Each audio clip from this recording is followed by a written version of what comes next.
大家好，今天是2021年1月12号。我经常会把这个时间会报错啊，还习惯于报2020年。现在呢，实际上已经进入了2021年了。那么昨天的节目呢，有很多朋友呢不能够观看，不能观看的原因呢，大家呢已经观看到我这一期节目的朋友呢都知道了，是 YouTube 呢发出了警告。在这个警告之后呢，他告诉你这个节目里面呢有呢不合适的内容，影响你观看的内容。所以呢，在这种情况下，你要点击那个继续观看。如果你点击了继续观看呢，就可以看到了。或者是有一些朋友在登记的时候呢，把自己的年龄呢登记成未成年人的时候呢，那这个影片呢你是根本就看不到了。也就是说，他对我这个年龄做了限制，这是 YouTube 公司呢对我呢新一轮的这个控制。那么这个没办法，现在平台是人家的，你在 YouTube 上发言，他想怎么控制你，就是他要控制。因为现在呢，这个打击呢已经波连很广。不仅仅是对川普总统、川普总统的支持者、川普总统的家人和川普总统他的幕僚，那些我们都知道有名有姓的川普总统他整个幕僚团队的人，他的律师啊，这些人呢，现在在推特、在 YouTube、在苹果、在几个大的社交媒体网站上全部给予封杀之外，那么同时，所有支持川普总统的那些政界人物，包括我们这些积极支持川普总统的自媒体人，现在都受到不同程度的限制和打击。有很多例子都很明显嘛。现在美国各大公司都已经宣布，凡是在本轮大选中，至于本轮大选有舞弊的那些参议员、众议员，就是在国会上挑战的，类似于像克鲁兹、像霍利这样的人，他们将会被这些大的公司对他们过去投入的这些资金呢全部断供，也就是不再给这些任何参选的这些众议员、参议员给他们提供任何资助、任何资金，这是大公司这么去做。同时呢，美国的各级政府部门，他们呢就会解雇所有参加这次1月6号到华盛顿地区支持川普总统集会的他们的雇员。那么大的公司也是这样，所有美国的各大公司，他们现在就准备对川普总统和他的支持者进行了清算。这种清算就跟中国共产党一样，当年毛泽东率领共产党进城以后，马上就开始镇压地富反坏右，然后对资本家、对城市的工商业者进行所谓资本主义工商业改造。这种所谓的改造，实际上就是斩尽杀绝。那么现在民主党的这种方式和共产党当年如出一辙，只是程度不同而已。现在也就是对川普总统的支持者，尤其是1月6号到达华盛顿地区的所有的支持者，只要是能够对你限制的，只要能对你打击的，比方说有一部分人进入国会的，这些人现在已经被航空公司列到黑名单上，列到黑名单上，这些人就已经不能乘飞机了。那么在大公司工作的人很快呢会得到解雇，在政府里面的雇员就得到解雇，有的是已经明确的，像纽约市市长已经明确宣布，只要是纽约市市政府的政府雇员里面有人参加了1月6号华盛顿地区的集会，这种人立即就会被政府解雇。所以说呢，这种反攻清算呢已经完全开始了。因此我的频道受到打击、受到打压呢，这呢大家也不要感觉到有什么太多的奇怪。昨天这期节目里面呢，是我呢播放了几个当时1月6号在国会现场的一些真实的视频片段，尤其是那个空军女军官阿什利她被击中的那片刻的瞬间的这个片段，因为这些历史镜头非常珍贵，主流媒体一律不报的，所以说我这个自媒体有这个责任，也有这个义务，尽管受到他们的打击和警告，但是我不惧威胁。也就是说，建明是一个自媒体人，是一个报道真相的人。我所有的这些视频都来自现场的真实报道，可以讲一帧都没有剪。因此呢，你可以看到现场的这些视频就已经明确能够认知到，这实际上是安提法他混在川普总统的支持者里面挑起的一个有预谋、有计划的一个行动。很简单嘛，川普总统他实际上他是在这个自由广场发表他在华盛顿地区那场演说的。他这个演说结束的时候是在1月6号13点15分。也就是13点15分之前，川普总统的支持者全部是在川普总统演讲的集会现场听川普总统演讲的。但是13点15分，也就是1点15分，在川普总统演讲结束之前，国会那边就已经发生了事情，包括12点45分，共和党全国委员会已经发出了他们的报告，就是在12点45分发现了第一枚管状炸弹。随后民主党全国委员会呢也报告他们发现了第二个管状炸弹，这个时间都在12点45左右，也就是川普总统的讲话在1点1刻才结束，离这个川普总统讲话结束还有半个小时之前就发生了这2个炸弹，并且川普总统讲话的现场离国会有多远呢？那我是在川普总统讲话的现场的，我们从现场走到国会大厦，如果你走到那个台阶那边，最起码要有45分钟的走路的路程。那么我是有一张照片，大家看到我有一张照片是在一个雕像前面拍的那张照片，因为前面的人很多啊，你根本就挤不进去。拍完那张照片以后呢，一是比较冷，当时呢风比较大，再一个呢我们同行的几个朋友呢，他们呢都想上厕所，所以说我们就在附近去找厕所，就上厕所了。等到我们到了联合车站，在那边上厕所的时候，这时候呢国会那边已经发生了一些这个大规模的这个骚动了，我们已经在手机视频上面看到呢有一些这个对国会冲击的各种画面了。因为大家知道在现场呢，我们手机是什么信息也发不出去的，我实际上是到了联合车站，我的手机才有信号，到那时候我才发布了我第一个推特。大家可以看我发布那个推特的时间，你从我那个推特时间你就可以计算出我离开这个国会大厦它这个时间是什么时候。我发布推特的时候，国会大厦的冲击还没有开始。因此很简单，那些想证明我在国会大厦冲击的人，我相信你用脑子去分析一下，你就可以看出我有没有参与冲击。吴建民肯定是反对暴力的，包括川普总统他本人也是反对暴力的。他在整个那天的讲话宣言中，他没有一句是煽动大家有暴力，只是呢，现在国会大厦被人做了局，被安提法主动对国会大厦进行打砸以后，然后导致了这个空军退役军啊20例的死亡以后，有了流血事件以后，他们把整个这个暴力行动呢就栽赃到川普总统头上，所以说这是左派对川普总统发起的近一轮的攻击。那么川普总统呢，昨天他和彭斯副总统呢在白宫见了面，从1月6号之后到昨天，川普和彭斯是第一次见面。那么这一次见面呢，他们在白宫里面的会面呢，他们主要是商讨了这么几个问题。根据媒体的报道，就是第一，对他们即将要结束的任期，他们有效的工作和配合，把他们的这个任期工作呢全部结束。同时呢，他们两人也回顾了他们合作的这4年，正副总统合作的4年所取得的成效。这是呢，他们网络上面爆出来的这个他们两人工作交谈的内容。同时，他们两人呢发表了一个声明，这个声明就是认定7500万支持川普和彭斯的美国的这些选民，他们和这一次国会大厦冲击的事件无关，也就是国会大厦冲击的事件不能代表支持川普和支持彭斯的7500万选民。这是他们俩发表的一个共同声明。毫无疑问来讲，也就是川普和彭斯他们都不愿意把国会大厦的冲击事件和他们的这个选民和支持者联系在一起。我觉得这是非常正常的。无论如何，把这个暴徒的名字扣在川普总统的支持者和扣在1月6号到达华盛顿地区所有对川普支持的这些爱国者们头上是完全不公平的。因为支持川普总统的爱国者都是遵纪守法的，他们不可能发生这种暴力事件。现在的暴力事件很显然我们已经看到是在现场有一部分别有用心的人事先做了计划，然后他们开始执行的。按照现场所有 FBI 的报告和当时的一些记者媒体他们所传出来的报告，就可以看到冲砸国会大厦的人他们是手带工具的，也就是有榔头，有那种大剪子，有那种砸玻璃的那种工具，而且这些人身上还配着对讲机。所以说在这种情况下，你稍微动一点头脑，你就可以分析出参加川普总统集会的人都是来自全国各地四面八方的，有几个人会带着对讲机来，有几个人会带着榔头带着大钳子来，带榔头带着大钳子到现场，他们目的是干什么？很显然嘛，这是有组织有计划的一个栽赃行动嘛。作为美国 FBI 联邦调查局是完全可以把这个查得清清楚楚的。但是呢，总是有那么多人在网上呢对川普总统的支持者呢进行呢这个污蔑，包括呢他们举报我为暴动分子，准备呢到 FBI 去领赏。所以说我欢迎你们去，我所有的照片视频我都发在了我自己个人的这个推特上面和我的这个 YouTube 视频上面，你们想怎么去举报就赶紧去举报，你看能不能领到赏。也就是说，从1月6号以后啊，我个人认为美国现在已经分裂成2个阵营，这2个阵营简单一点讲，一个是叫 USA 阵营，一个叫 USB 阵营。USA 阵营毫无疑问来讲是支持川普总统的那些美国伟大的那些爱国者们。至于 USB 嘛，我只能讲是美国诞生的傻逼了。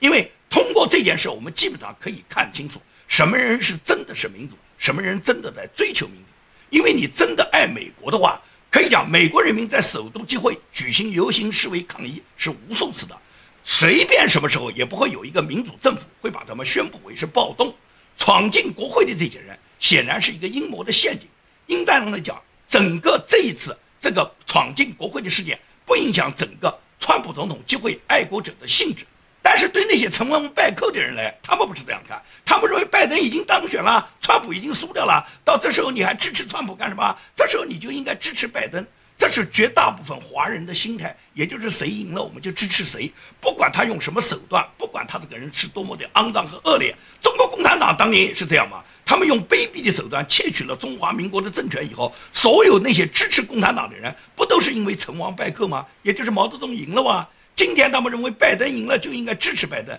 你想支持你去支持，你千万不要来拉着我，更不要对我来讽刺挖苦打击，希望我跟你一起支持拜登去。我就坚持我的立场，并不是川普他这次没有如期连任，那么川普我就不支持了。我可以讲，支持川普不是支持川普本人，是川普所代表的美国价值观，是川普所代表的恢复美国传统价值观的那种爱国主义路线，是制造美国再次伟大，是希望美国能够拨乱反正，根本的解决美国现在存在的民主制度里面的问题。所以说，在这个情况下，我相信呢，不是我建明一个人在支持川普总统。美国有7500万川普总统的支持者，至于大的科技媒体控制了各个主流媒体以后，对川普总统的封锁和打压，我相信每一个人都已经感受到，尤其是川普总统的支持者，或者是相当一批川普总统的支持者呢，他们本人呢，现在在网络上的发言呢，都受到别人的攻击。很简单嘛，推特就宣布，他就这几天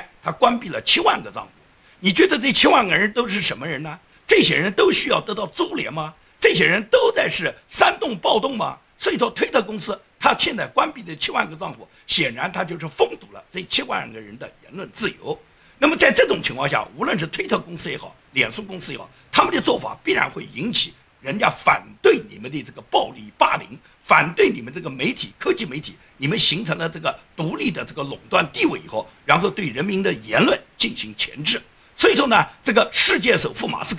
斯克现在最近他的股票大涨，他本人现在的财富已经跃升全球第一，超过了亚马逊的贝佐斯。那么马斯克就在最近宣布，他已经退出了脸书，并且他宣称他很快会开发新的手机操作系统，这个手机操作系统将会取代安卓和苹果操作系统。大家都知道，全世界所有的手机只有2种操作系统，一是苹果操作系统，第二个是安卓操作系统。这2种系统就决定了人们，你只要使用手机，你就必然被谷歌公司和苹果公司所控制。那么在这种情况下，由于他们2家公司控制了全世界所有的手机，所以说老百姓没办法，你没有言论自由啊。如果苹果公司要封锁你，如果是安卓就谷歌公司要封锁你，那你就没有机会使用手机，你的手机可以讲连电话都打不了。到了现在，川普总统的手机，他现在什么也干不了，他现在还只能打一个电话，也就是一个国家总统。差点到了连电话都不能打的地步。川普总统仍然是在任总统，谁给他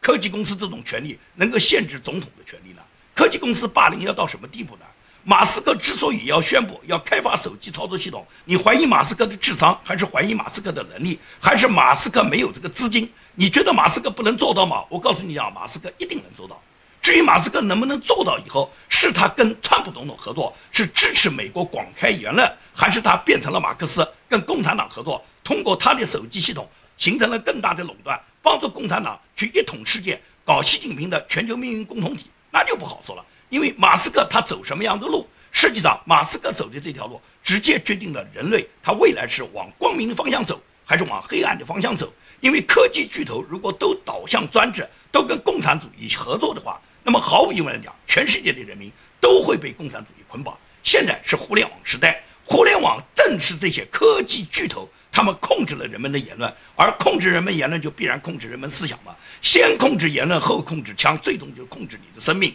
这就是它一个发展的趋势。中国共产党当年在中共建政的时候就是走的这个模式。那么今天可以讲，美国正在向中共堕落。也就是说，如果美国不能及时扭转的话，这个民主制度完全受到破坏的话，那么美国堕落下去，堕落成委内瑞拉，堕落成南非，堕落像中国这样的共产主义，速度是很快的。什么叫做社会主义啊？社会主义大家都很清楚啊，社会主义实际上就是2种状态，2种特质。一种就像美国的纽约的那个众议员，那个议员 AOC 这一类的人，这一类人就是靠嘴巴骗人，靠嘴巴吃饭的。从民主党的最老的这个 Nancy Pelosi 到年轻的 AOC， 他们都是干这个事的。他们一辈子都占领着道德的制高点，然后用各种谣言去惑动，他们动不动要消灭那些有财富的这些资本家，要把他们的财富拿出来，通过加税的方法分给广大的平民，也就是打土豪分田地，睡地主小老婆嘛。共产主义不就是这样人吗？就是共产主义有一类像 IOC 这样的人，号召就是杀富济贫，通过他们的这个杀富济贫的这种口号呢，有一大批穷人呢肯定是跟随的。因为穷人想不劳而获嘛，跟着你们就可以分到财产，就可以睡地主小老婆，他们怎么不愿意去呢？所以说 IOC 这一类就是用嘴巴骗人的，另外一类就是黑名贵嘛，就是黑名贵安提法打砸抢，这些人靠杀人放火打砸抢，好吃懒做，白吃白拿，所以这些人他们最响应社会主义，响应社会主义就是能杀能抢，然后不用坐牢嘛。这个你看加州$950偷抢不起诉，就是因为加州是社会主义啊。加州是共产主义州啊，加州已经左派已经发挥到极致啊！你们到加州干坏事没事啊，去偷去抢啊！你们偷抢犯罪，然后不起诉你们。所以说呢，这个共产主义在美国的发展呢，我们可以看得见，它呢推广的很猛，也就是美国的民主制度堕落的很快。那么民主党的政策，它就是鼓励和提拔了 IOC 和黑名贵打砸抢这两类人。那么这两类人实际上是不断地窃取那些广大的辛勤付出劳动的那些工薪阶层，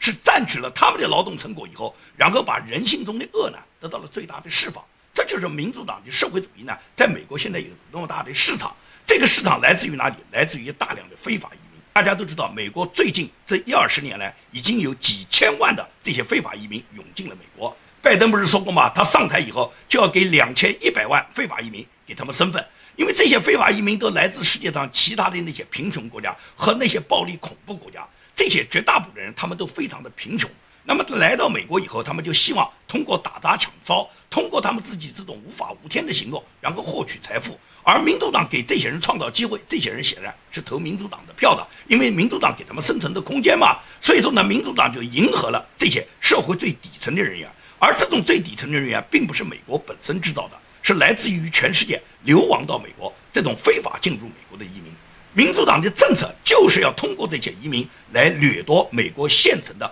这些工薪阶层和这些有产阶级的财富。那么对于有产阶级的征税，可以讲那种非常富的人呢，你基本上征不到他们的税，因为他们有非常多的避税的手段，而且他们可以把自己的财富转移到境外去。所以实际上打击的都是在美国的那些中产阶层，因为这些中产阶层大部分是工薪阶层，是他们靠在自己单位里面上班，或者是他们自己开的一个中小公司，靠这些公司盈利来获得他们自己中产的一个生活，而不断的加税的这些负担，最终是落到了这些中产阶层头上的。美国是一个橄榄湖的国家，也就是两头小，一头是富人很少，第二头是贫穷人很少，中间绝大部分是中产阶层，这是美国传统的人员结构，也就是美国的财富基本上大部分是集中在中产阶层手上，少数人掌握财富呢，它毕竟是在整个美国人口总数里面，这些巨富呢，它占的人数不多，贫穷的人数也不多，这是美国几十年来，可以讲近100年来美国的财富结构。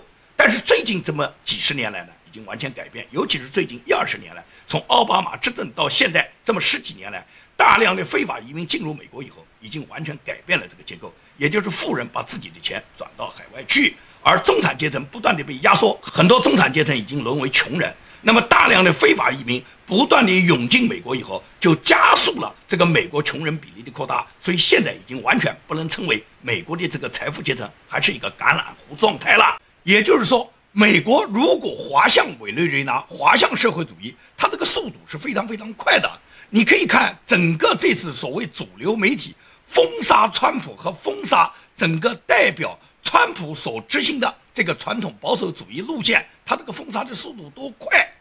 大家还记不记得去年曾经美国打算要封杀抖音、封杀微信的，花了半年也没有成功，川普发了总统令没有用。加州一个法官他一纸判决就判定总统的行政令不能执行，微信不能封，也就是美国他想封中国大陆来自对美国渗透的这个微信和抖音，弄了半年也没成功。但是这一次主流媒体一起去封杀帕勒，3天就搞定了。他们可以一夜之间将帕勒和美国总统从互联网上就删除，但是呢，他们无法删除呢儿童的色情内容。你看苹果它下降帕勒，他说因为帕勒为恐怖主义提供了服务，苹果的理由他很充分啊，说是帕勒现在为恐怖主义、为川普暴力提供了服务。但是苹果他曾经他拒绝美国国防部和美国中情局要求解锁伊斯兰恐怖分子他这个手机里面的内容，他拒绝的理由就是他的隐私高于反恐。这就是苹果，它就是双重标准啊！他现在说要打击川普的这个恐怖活动、这个暴力活动，所以他现在要禁掉川普和川普支持者所盗的这个软件叫 Parler。但是当年当伊斯兰恐怖分子他们手机里面的很多内容，美国中情局和国防部要求苹果公司解锁之后，苹果公司说什么？它的隐私是高于你们的反恐的。这就是苹果的双标嘛。苹果在2019年，大家还记得吗？它下架了香港抗议者使用的苹果地图应用。它下架这个应用程序，它当时的解释就是说，互联网不是法外之地。这就是苹果公司的理由啊。你看看苹果公司，它究竟是为共产主义服务、为正义文明服务，还是为邪恶服务？它究竟站的立场是什么样的立场？现在已经到了很多到1月6号到华盛顿地区支持川普总统的那些支持者，已经目前有相当一部分人被航空公司已经禁止，他们拒绝登机。有的歌手因为支持川普总统，他个人的唱片就被唱片公司下架了，就被科技大牌公司在他们的网站上就不能播发了。所以说呢，这种情况让你感觉到美国这个自由堕落的多快啊！美国曾经是世界上最自由的，他们可以在任何时候骂他们的总统，但是川普总统成了美国历史上200多年来是唯一一个可以骂但不可以支持的总统，这在世界上任何一个民主国家都没有出现过的，但是在美国就是发生了，也就是这个美利坚的自由已经产生了极大的蒙羞。按照这个趋势下去，如果今后谁还敢在社交媒体上或者自媒体上称赞川普，那有可能就要被你们抓起来了啊！也就是我吴建民现在做这个 YouTube， 在 YouTube 上做视频做自媒体，很可能现在就受到你们限制，甚至受到你们打击破坏，是不是把我抓到牢里面啊？这是要跟中国一样吗？在中国就是你反对共产党，可以讲出门打断腿，还嘴打掉牙，中国就是这个状态，是不是美国也这么去发展呢？这是美国未来的情况吗？美国现在的民主受到破坏，这难道还不是现实吗？很多人还说，我现在赶到华盛顿地区支持川普的这个游行示威，就是在破坏美国的民主。你看没看到美国的民主在民主党的执政下，现在已经被破坏到什么程度呢？究竟是你在破坏美国的民主，还是我吴建民在破坏美国的民主呢？然后不断的人对我进行讽刺打击，他们都支持对川普总统和川普总统所有的支持者对他们禁言。我不知道你这种支持禁言，你究竟是在支持民主，还是在支持专制？中国人到了美国，不知道珍惜美国的民主自由，却支持美国的科技媒体去封杀人民的言论。你认为这种封杀人民的言论就是一种民主吗？拜登和民主党人之所以跟科技的大的媒体他们打得火热，是因为他们有共同的利益关系，也就是拜登他们这些民主党的人，他们大量的丑闻是被科技媒体所掩盖的。而民主党人一旦掌权，他们会重用那些大的科技媒体公司里面的人。拜登在最近他自己组阁所提名的这些内阁和国家重要机构里面的组成人员里面，已经提名了大量的科技媒体公司里面的负责人，其中有15个人来自于苹果、谷歌、推特、脸书这些公司的高管，已经被拜登分别任命为他的这个政府内阁里面的高层主管人员了。那么也就是说，民主党的政府他们已经跟这些大的科技资本完全结合了。结合下以后，也就是最终民主党他们在科技巨头的支持下，又有大量的资金支持下，还加上他们可以有舞弊控制各种选票机器，共和党以后执政的可能性是完全没有了。很多共和党的那些议员，包括克鲁兹，包括霍利，都会被他们在科技媒体上封杀，同时在竞选资金上对他们完全断供，也就是变成了你坚持正义，你坚持要揭露真相，你坚持要防止大选舞弊的人，最终就是你下次当选不了了，也就是你没有资金吗？科技媒体对你封杀吗？那么很多那些本来就是跟利益结合的那些议员，这时候就转舵了。所以说，你一旦国家的这些政治人物，你选择跟利益结合的话，那正义肯定是抛到脑后了。也就是说，如果美国的民主党、共和党的议员们，他们全部选择保存自己的利益，保存他个人的名誉，为了他自己今后还能够当选，同时他们屈从于民主党对他们的淫威，屈从于大的科技公司对他们的施压，最终他们就沆瀣一气了。沆瀣一气的结果，就不管你是民主党还是共和党，最终都是一个深层政府的组成人员，而这时候正义就已经被消灭了。也就是说，美国堕落的就会很快。所以当美国的堕落的时候，世界上所有的专制独裁者是非常高兴的。网上有一张漫画是新加坡联合早报发表的，这张早报上发表的这张漫画画出了中国的习近平、俄罗斯的普京、伊朗的哈梅内伊、朝鲜的金三胖，他们高兴兴高采烈地看到川普今天的下场。他们说什么美国的民主啊，也就是专制者非常高兴，他们会向全世界推广他们的专制。他们告诉我，专制是最好的。什么是美国的民主？你看看这个川普搞的这个民主，最终狼狈到什么样？这也就是说，今天美国民主的堕落，专制者最高兴，共产党最高兴，因为共产党很清楚要把全世界人民变成他的韭菜。中共他光收割14亿老百姓不够，他要搞人类命运共同体，他要把他的红色的意识形态渗透到全球，让全世界老百姓最终都被中共和中共所连接的全世界的这些左派深层政府的利益集团，然后一起收割全世界的韭菜啊！中共他要告诉全世界这些左派人物、这些深层政府、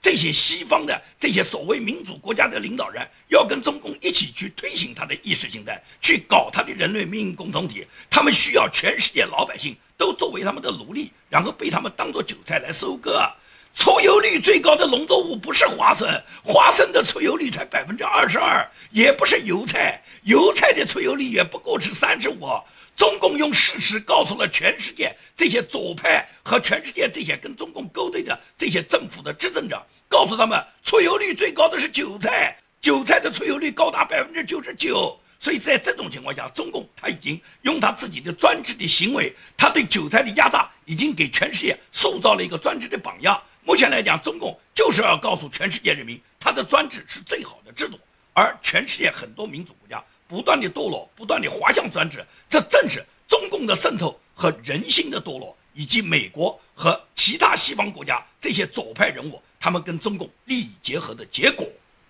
好，节目的最后呢，我要跟大家说一下我的节目安排，因为昨天的节目呢被 YouTube 做了限播，所以说很多人呢他没有看到，因此呢我在昨天节目里面是提到了我最近的节目安排，也就是大家都知道我最近呢开通了直播。那么直播呢，我还有一个熟悉呢和不断的了解学习的过程，直播呢还不很成熟，所以说我不能天天开直播。我目前来讲是打算我每周呢在工作日以美国时间为主啊，按照美国的工作日、美国的时间，礼拜一到礼拜五我都是做录播。那么这个录播的节目呢，一般来说都是在美国东部时间下午6点，美国西部时间下午3点，我肯定就做出了更新了。那么如果是那一天没有更新，我就会把那天的节目呢改成直播，而我直播的时间呢通常都是固定在美国东部时间晚上的9点，美国西部的时间是下午6点。现在呢一周7天，前5天工作日呢我都是录播，礼拜六、礼拜天呢我就在美国东部时间晚上9点，